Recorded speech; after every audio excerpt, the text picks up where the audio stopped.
Welcome to the Los Angeles City Section Baseball Podcast. Connor Morissette alongside Alex Scar. Alex, we're at Birmingham High School. Just saw the last game of the West Valley regular season. Birmingham defeats Granada Hills. Before that, Cleveland and Chatsworth both won today to clinch a share of the West Valley League, but Cleveland, I believe, has a tiebreaker, so they could be the number one overall seed. But the West Valley League's done. Baseball is just about done for the regular season. Playoff time is upon us. Yeah, man, a fantastic season. I know one of the first games that you and I took in our first podcast was at Chatsworth. Pretty fitting that here we are taking another West Valley League game.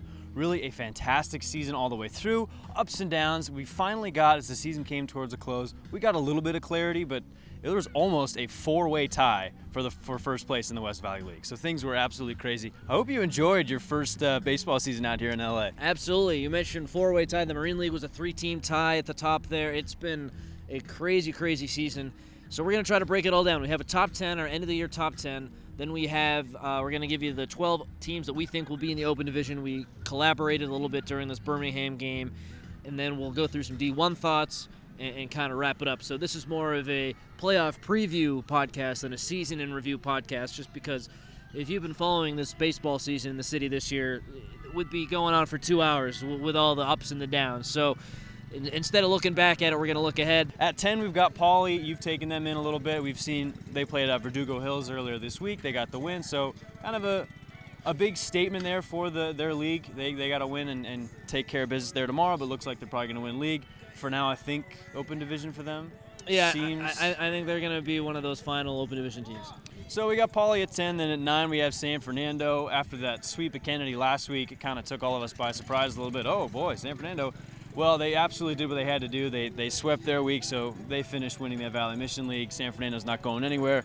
8, we've got Roosevelt. They won their Eastern League for the third straight year. And Palisades at 7. Man, they went 12-0 in the Western League. They didn't lose a single game, and there's some decent teams in there. They swept Venice this week. I thought Venice was going to give them maybe a little bit of trouble.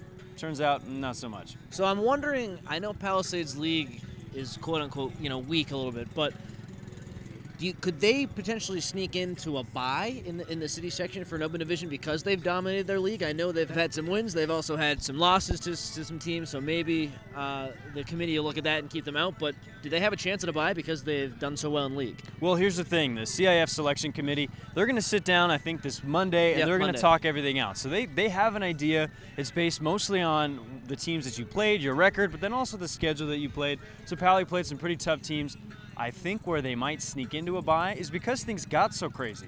So by default, they're going to have to look and say, okay, who are the guys that won league? What teams went out and won their league? Let's just lean on that as opposed to trying to shoot in the dark and pick teams that we think are better than others. Here's Palisades. They went 12-0 in the Western League, absolutely sweeping through. So do they have a chance at a bye? Absolutely. I think they probably miss out. As it stands now, it's going to be 3 of the 4 are going to go to the West Valley League, and then I think 1 maybe goes to the Marine League in Banning. But do they have a chance? Absolutely. I mean, our top 10, I think, is going to be pretty accurate, but I could see a lot of different things happening. Yeah, and a quick take on the Western League. They really don't have that number 2 team. For example, in the Valley Mission League, there's San Fernando, then there's Kennedy. Right. Venice or Hamilton, I don't think, falls into that Kennedy category. The West Valley League has a bunch of teams. The Marine League ended up finishing with 3 strong teams. So, 12-0 in league, it's impressive, but it's all about who you played. Yeah, I mean, strength of schedule, like I mentioned, is really going to play into how the CIF seating committee picks this Open Division, but Palisades are doing a really good job winning baseball games. At the end of the day, you still got to win your games. Granada Hills at 6, they just got swept by Birmingham, but Birmingham, they're clicking. Seems like they're playing some of their best baseball at the right time, so Birmingham and Granada Hills are going to be, I think, tuned up as we head towards the playoffs. And then Banning at 5. Is Banning going to be 4 in the Open Division? I would not be surprised. I know Max Preps and just their RPIs got Banning really, really high. We've talked a lot at length about Anthony Hoya and how good he is, so are they going to give consideration to pitchers? Who knows, but Banning right now, for our purposes, is 5. And Banning has had a ton of rest. They haven't played for a couple weeks now because Washington Prep didn't field a team. That was who they were supposed to play for their final 2 league games. So that's 2 forfeits for them, so they've been off for a while. And who knows? In high school, I'm sure the kids would have preferred to have been playing, but the rest is always helpful, so we'll see how they look in their first-round matchup. Yeah, high school kids, you can kind of bounce back easier, right? You don't need the 5 days rest every single time out, but still, you want to play, you want to stay fresh, you want to make sure that you're in tune as you head towards the playoffs, but Banning, we watched them play a really, really good year of baseball. They won 24 games. That is a lot of baseball games to go out and prove, hey, we're a very good baseball team that's going to beat a lot of players, beat a lot of teams. Banning deserves some respect. But for right now, they're at 5, just as we kind of shake things out. El Camino Real, they're at 4 after getting swept by Chatsworth. And then Birmingham sitting there at 3 with Cleveland and Chatsworth rounding it out. Absolutely. So it's a West Valley top-heavy top 10 to end the season. Does the committee give all 4 byes to the West Valley League? I wouldn't be surprised, just because they are most likely the 4 best teams in this open division. I really would believe if you gave the 4 byes to all 4 of these West Valley League teams, you could stand by that and say, hey, these are the teams that I believe in. I think they're going to sneak into Banning or Palisades, just because, as you mentioned on our last podcast, they don't want to give 4 byes to one league, right? You want to have some parity. Give it to some of the teams out there in LA proper, but as it stands, and we're looking at Cleveland and Chatsworth, I think both those teams are locks to get byes because they split the West Valley League title there. I agree. So Cleveland and Chatsworth, I think, are locks, and it'd be really tough to leave Birmingham out. It'd be really, really hard after sweeping Granada Hills, really turning the heat up on this league. They're the defending city title champions. I think it'd be really tough to drop them out and not give them a bye. I think the team on the hot seat right now is El Camino Real, who I was all over last week. I said they're going to win the city. So Elko might be that one team out. Are they going to be a 5 seed? Hey, they've been a 5 seed before, and they've gone all the way to the semis. So it's really nothing to worry about either way, but I wouldn't be surprised if all 4 went to the West Valley League.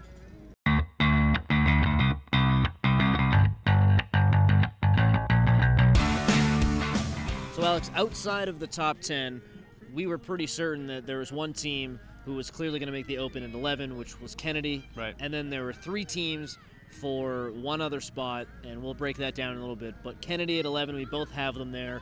Why do you think they're a shoo-in to make the Open? Well, because Kennedy beat just about everybody they played. I think they won 20, finished the season winning 22 or 23 games. We talked about Banning winning 24 and how good that is. Well, Kennedy went out and they won almost as many. The tricky thing for Kennedy is their big games, their record in big games is not very good. They really struggled against some of the teams that we thought they needed to beat. They lost to Birmingham, for instance. So these are the games that they played when they needed to win. They didn't. They're out of the top 10, but when it comes to open division, you're taking the best teams. We had Kennedy at number 1 because of how hot they've been. They're one of the best teams here in the city, and they're in open. I agree with you. It's crazy. They lost to Cleveland on a last-second walk-off, I should bunt. say. Yeah, bunt. Yeah, walk-off bunt. You know, if that game goes differently, maybe they're comfortably in. Who knows? So that leaves us with 3 teams for 1 remaining spot.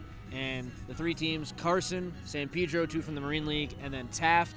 And we came to the determination that Carson would be the team at number 12 in the Open. And we have all the stuff here, head-to-head, just resumes in general. So Carson, better wins and not as bad losses. I think that's kind of what it came down to for us. Yeah, we had to put our Joe Lenardi hats on like we did last week. Had to go to the RPI, look at the quality wins, look at the quality losses. Carson, they beat Venice 3 times. Venice was one of the better teams in Western League. They beat Birmingham. That's the win that propels them. Right, that's the win that's really going to put them over the top. I think as you look at San Pedro and Taft, their quality wins, not quite the statement win that beating Birmingham is. And the key here for Carson, their one bad loss was a loss against Verdugo Hills in the 8th inning. So a really, really tough, grinded-out game. And if we're counting Venice as good wins, Verdugo Hills, I think, is a little better than Venice. Sure, so yeah. That's not even a bad loss, so to speak. You look at Taft, lost to Dorsey. That's, in my opinion, a bad loss. That hurts. They'll be a top 8 D1 team, I think, but there's a drop-off after those first 4 or 5 D1 teams. And then San Pedro, they beat Cleveland, so you think, wow, maybe they have San something Fernando. here. Yeah, and San Fernando. But they're under 500. They've had a weird year, so I think their whole body of work puts them outside. But in terms of good wins, they're right up there with Carson, but I think Carson's whole resume is just a little bit better. Taft lost to Palisades twice, Hamilton. Yeah, Taft Dorsey. I think has the worst resume out of all of them, but there's a debate for them to make it because the league they play in. Yeah, I mean, they're a West Valley League team. Coach Two's over here at Granada Hills, he said, hey, what if you got the committee to slide Taft into that 12 spot? He's got a point. I watched Taft today against Cleveland. Cleveland ended up winning that game, and not decidedly, but they look like a good team. I think Taft has a ton of good baseball players. I was only able to get to a couple of Taft games. I think they lost 2 and ended up winning one of them, but I was impressed by the amount of athletes and talent that they have. I think they belong in Division I just because this is a shot for them to win a title. But hey, I got a little bit of a conspiracy theory for you. All right. Let's say that Taft moves into the 12, right? They're in 12 in open division, because I could see in Division I Carson getting the 1 seed and San Pedro on the other end of the bracket getting the 2 seed. setting up a Marine League title, so at least guaranteeing, hopefully, that one team from the Marine League gets a title. And also another one, I don't think this one's going to happen. I think it's a little less likely. East Valley League rather. Pauley gets the 1 seed in Division 1, which we think they're going to be an open, but hey, you never know. With Verdugo Hills on the other side getting the 2 seed. So then you've got an East Valley rivalry all the way through. So if they're thinking about these things, you know, maybe that's a little bit of intrigue. The way that they're going to set this up, they're going to choose Division 3 and Division 2 first. Then they will fill in the open division, and then by just kind of process of elimination, they'll fill in D1. So will they be thinking about that for Division 1? I don't know. I think they're just going to pick the best 12 teams. Yeah, we're doing a ton of projecting here. Remember, we're not on the committee. This is just all stuff that we've come up with. And also remember, it's all going to be official what the committee decides Monday night at around 8 p.m. So all this conjecture, all of us talking, blah, blah, blah, that's all going to be over. It will be worthless in about 48 hours. Yeah, and then once we get those seeds and break them down, you know, then you'll want to, I hope, hear that analysis, because then it'll be a little bit more real. But in terms of projections, Joe Lunardi, all that stuff, you know, that's what we're doing here today. And hopefully you've enjoyed this podcast. We put a lot of thought into this, and I'd be surprised if it looked a little bit different, because I truly believe the 12 that we've come up with, I think that's the best 12. I really do. Yeah, no, a lot of reporters see a lot of baseball. I think we've seen a lot of baseball too. We watched a lot of different teams playing each other, so we've kind of got a feel for who's the hot hand, who can really carry things through towards the playoffs. I think our open division is pretty well set. I'd put some money on it, but the Division 1, I'm really curious to see how that shakes out. And I don't want to take a shot at the city section, but there were a couple of head-scratching seeds in basketball, if you remember. There were. So don't be surprised if it does look a little bit different, but I think that's how it would go if we were on the committee, and I think that's how it should go.